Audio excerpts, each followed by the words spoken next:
เขาสิต้มกบเนาะพ่อแม่พี่น้องสบายดีเด้อสบายดีพ่อแม่พี่น้องสบายดีตอนเช้าวันนี้สินำเสนอเมนูป่นกบเนาะเอาข้างหม้อให้มันเดือดแล้วค่อยเอากบลง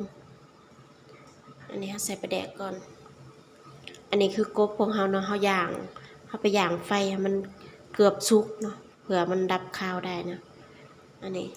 เขาย่างไว้ตั้งแต่วันอาทิตย์อยู่แหละตั้งแต่มื้อย่างปลาเผาเนาะใส่น้ำปลาแดกแล้วก็ใส่เกลือนิดนึงนะ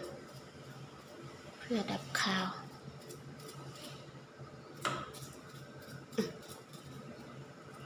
อันนี้มะขามเปียกนะใส่ไปเลยส่วนอันนี้ตะไคร้ใบมะกรูดแล้วก็มะพริกเนาะใส่ลงไปน้ำเขาก็ห่อนพอดีเขาก็เอากบเขาลงเราสิตัดหัวออกนะครับเอาหัวกบ2 ตัวนี่สิป่นกบแซ่บๆปิดฟ้าไว้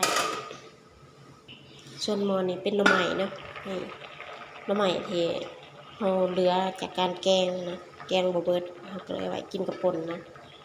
เขาต้มสิจืดแล้วเพราะว่าต้มรอบแรกไปแล้วนี่ก็รอบ2เนาะเขาต้มกบแล้วเขาสิมาล้างผักเนาะผักเขาแช่น้ำเกลือไว้เฮิงแล้วเลยจะมาล้างอันนี้ดอกผักโขมดอกต้นหอมผักเขาสิกินน้ำกันมีกะหล่ำแล้วกันอันนี้คือเนาะผักโขมเนาะ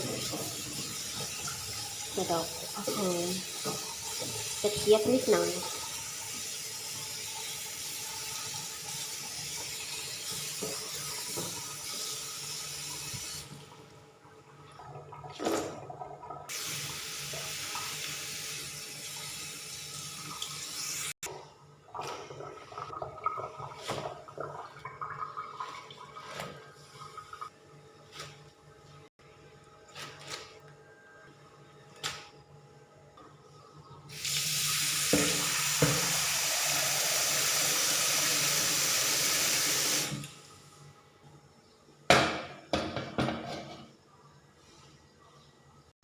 าสิมาลวกผักเนาะเฮาน้ำใหม่สุกแล้ว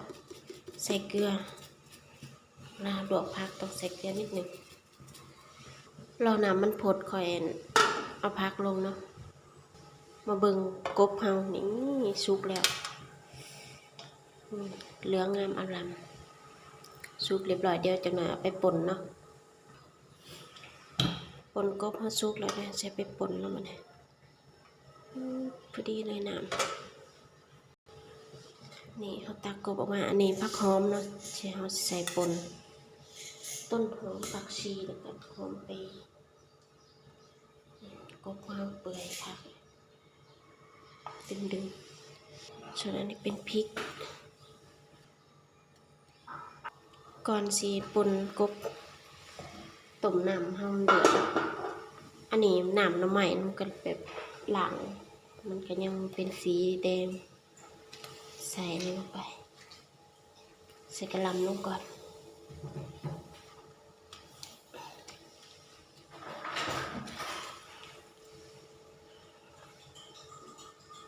ตามด้วยดอกผักหอม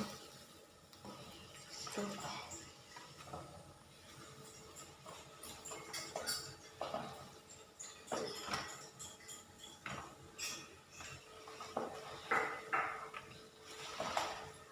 ส่วนผักนี่ไปเพิ่มน้ำมันมันเปื่อยไว้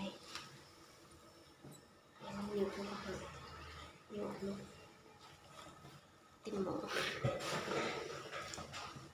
ฝาไว้นี่ลวกผักแล้วมันก็จะมาป่นกบต่อนะตำเกี๊ยว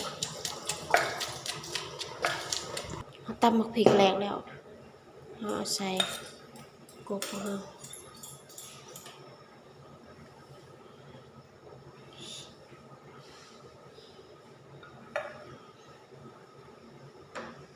ผักหอมเขาต้ม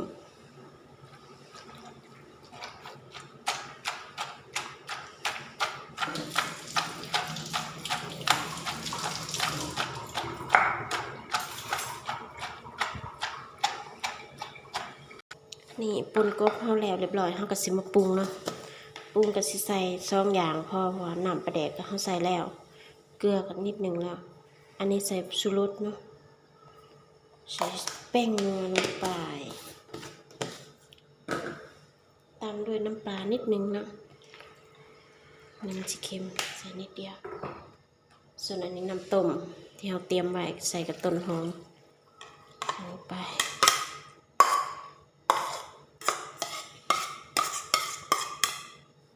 เรียบร้อยป่นกบเฮาเป็นแต่แซ่บหอมส่วนผักเฮาก็สุกเลยนะเนี่ยสิไปเบิ่งเดี๋ยวจะเอาผักขึ้นก่อนนี่เป็นแต่แซ่บว่าป่นกบเฮากินกับลวกผักหลายๆโอ้สุดยอดเลยเขาไม่ติดแน่นอนเดี๋ยวซิมมันกันเด้อบอกพอดียังเขาก็เพิ่มได้พอดีแล้วเราต้องเพิ่มยังเค็มนัวสุดยอดมาเบิ่งผักเฮานี้แล้วทำการเอาขึ้นลวกแป๊บเดียวมันก็สุกเป็นผักนะยังดีผักโขมข้าวเดียวเปื่อยลายกับบดแซ่บดอกผักหอมมัน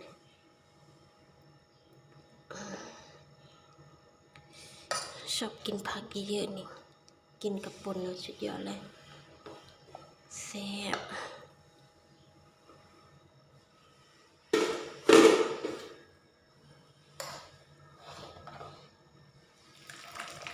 ผักโขมนะตอนแรกลายๆมันหยุบลงเลยนิดเดียว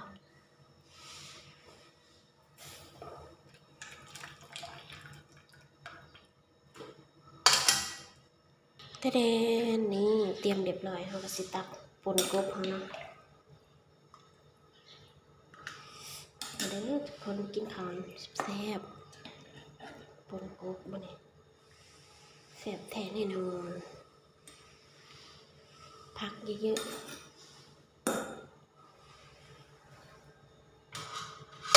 นี่ผักค่ะเรียบร้อยจะมีกระหลำดอกผักหอมแล้วก็ผักขมหน่อไม้กระเจี๊ยบเรียบร้อยมาเด้อมาเด้อกินข้าวแซ่บปนกบกับมันเลยกบย่ำนี่มันเนาะคลิปนี้อำลาพาจากก็เพียงเท่านี้เด้อฝากกดไลค์กดแชร์กดติดตามเพื่อบ่พลาดคลิปใหม่ๆไปแล้วสบายดี